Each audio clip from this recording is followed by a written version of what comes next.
Thank you for tuning in to Investment Insight presented by McCay Wealth Advisory. My name is Hayden Proffitt. Joining us today, we have Brent McCay. Brent, should I buy a house or rent? And what are some considerations of both of those two options? It's a great question. So obviously, a lot of people say, well, if I'm renting a house, I'm just throwing money away. But also, a lot of times when you're buying a house, you're just throwing money away too. The first consideration that most people don't look at is how long are you going to own the house? You know, if you don't really own a house for over 5 or 6 years, you just don't get any equity. If you buy a 30-year mortgage and you really don't start racking up the equity till that 6th year. That's the first rule to factor in. But here's some data. The average apartment for rent in the United States, as of shooting this video, was $1,713 a month. $1,713 a month to rent an apartment. Crazy, just a crazy number. The average apartment is only 899 square feet. So you're over $2 a square feet a month, or about $2 a month, not a little bit under $2 a month, to rent an apartment in the United States. A month. That's pretty crazy. The average monthly mortgage payment, however, though, is $2,200 a month. And of course, right now, that's the average. So that averages a lot of lower interest rate mortgage payments that aren't true today. The average mortgage balance was $244,498, and the balance increased $8,000 on average last year, which means people more than likely were not only there because home prices didn't go much, they were actually taking equity out of their house to borrow more money. And so the average mortgage is only held in the United States for 5 to 6 years.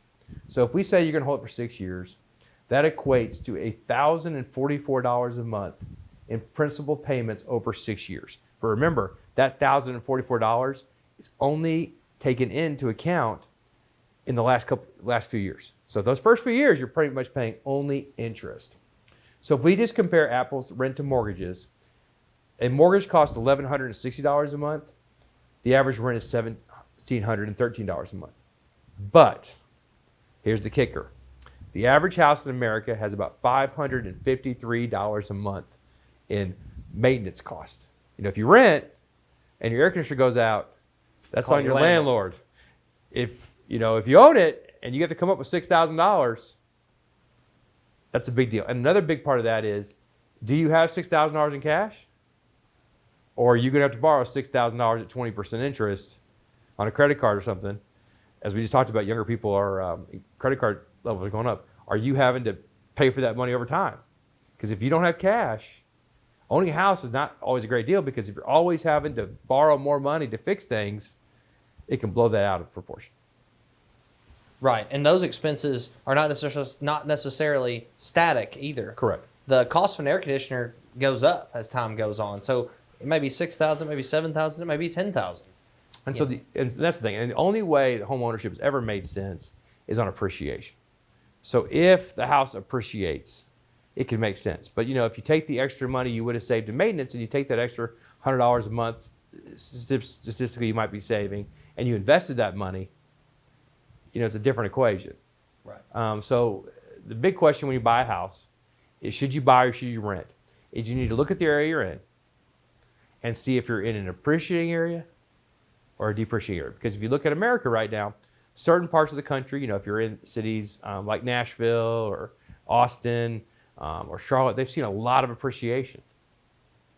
So if that economy slowed down or something happened, you could see a deappreciation, or it could really appreciate. So owning a house or buying a house is all about the appreciation.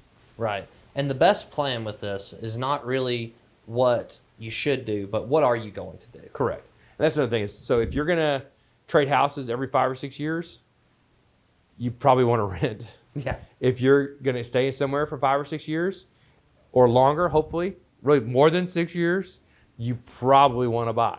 Right. But these are general terms. And it also depends on your financial situation. If you're having to pay off your house and take a mortgage out so your kids can go back to college or go to college, that also plays a role too. Right. But where the money is made on a house, because if you look at, it's funny, rents and payments and the costs are about equal. So renting and owning is about the same actual value. The only real value is if you're in a community that's appreciating. If you're in a community that's not appreciating very much, you probably don't want to buy there.